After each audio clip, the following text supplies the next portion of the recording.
Hi, everyone. Mike White here. Welcome to this week's blog post. The data just keeps on coming in, and July is going to be jam-packed full of important information, some of which has already been revealed. Some of it's going to come today, tomorrow, and in the next couple of weeks. Just really an overall look at the economy and how things are going and what we might be able to expect, or see how the markets are going to react to what information becomes available and the actions that the Federal Reserve and others may make. There's a lot to digest, and I think we've got to take it, a little bit at a time. But as I've told you before, it's important that you keep an eye on the economic calendar when these announcements are being made on a regular basis, because they can impact and will impact the markets. But more importantly, for you to have the factual information and develop your commentary on it, as opposed to letting your customers and your referral partners be fed information or opinion through social media or the mainstream media that may or may not be as detailed and as accurate as you can make it if you're following the information. And so some of the things that I have looked at recently that have been impactful, clearly yesterday, the CPI information, inflation was much hotter than anticipated. We left the 8s and into the 9s. CPI came in at 9.1 inflation, and probably given the Fed the green light to contemplate a 100 basis point move at the end of this month, but 75 pretty much seems baked into the cake at this point. But again, what we're dealing with today, this morning, we're going to have more unemployment information, and I strongly suggest that you pay attention that the unemployment information is really, a couple of different reports and things rolled into one, but paying attention not just to the unemployment rate or the jobs created as much as it is the labor participation rate, because the monthly jobs report sounded good at first look, but we realized that the jobs that they say they were created, they were just as many people leaving the workforce. And so the actual number of people technically working was about the same, if not lower. So it's really important to be paying attention to all the data, know where you can find the data. And it doesn't take a lot of time to review the information or find some trusted sources for that information. So understand we've got unemployment numbers today, and we're going to have the PPI, Producer Price Index, come out tomorrow, along with, and I think, again, more important data that gets overlooked is going to be industrial production, industrial utilization. Boy, tough one first thing in the morning. Are going to be important because, we're on the borderline at the end of this month, finding out whether we've tripped 2 consecutive quarters of negative GDP growth. And capacity utilization in the report is a good sign of what's been happening from at least the manufacturing side. So I think it's really important that we pay attention to that. We also had some mortgage information, as we do every week, with mortgage applications. And again, I think you've got to look at this information and put it into perspective.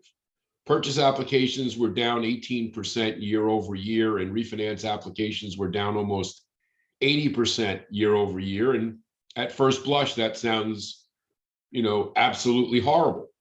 However, last year was a record year for, mortgages. And yes, the refinance capacity was, off the charts. The fact that we're down 80% in a rising interest rate market is probably not surprising. I think what's more surprising is we're still maintaining 20% of a record-breaking number of actual refinances. And so if you're thinking that refinances are dead, okay, certainly not what they were last year, but they're also not non-existent. There is still a considerable number of refinance opportunities that are out there. There always are, regardless of where rates are. And it's important that you pay attention to these things. The other part is purchase applications may be down. And again, national number, so your local market has a lot more impact on you. But just think about this, if we're down 18% or so on our purchase applications, and we're seeing property values rise at almost the same rate the first part of this year anyway. From a dollar volume standpoint, and for many of you, the dollar volume is the critical measure, not units. But from a dollar volume standpoint, we've had rising prices, and we've had a look at this, and not all people are seeing that kind of a fall off. I've got a number of clients that I work with whose purchase business is right around at near just above where it was this time last year, both in units and in dollar volume. And yes, some of that's because they're picking up business from other places that have left the market, no doubt. But the reality of it is last year again was a record year. So even if we were 100, we were 18% off of what a record year is, we could conceivably be the second best year in the last 15 to 20 years as far as loan volume goes. And so guess what?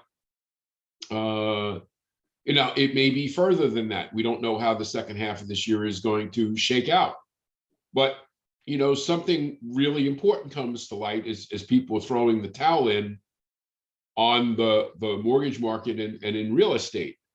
And perhaps the most surprising report came out, and really astonishing. Again, got to look at the numbers and make of it what you will. But Barry Habib, a friend of mine, somebody I've known for many, many years, probably longer than either one of us care to admit. But his company, MBS Highway, they do a really great job of pulling up data, extrapolating information, and putting a report. If you've not taken a look at it, I suggest that you do.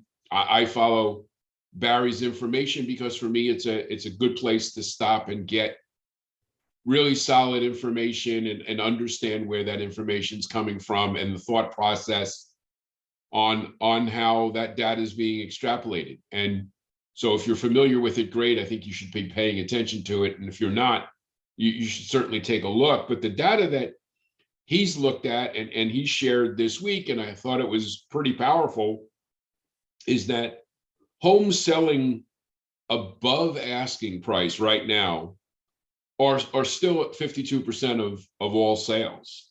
Last year, it was 53%. So last year, 53% of houses were selling above asking. Now it's 52. Homes selling above asking price as a percentage of that asking price, we're selling at 1.9% above asking versus 2.2% above asking price as a percentage of the whole last year. Again, slightly worse, but certainly not the end of the world.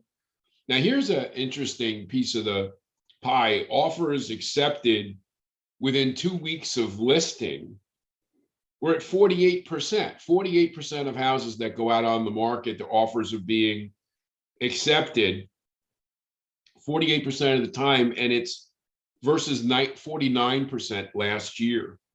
So the average days from listing to contract remained at 18 days.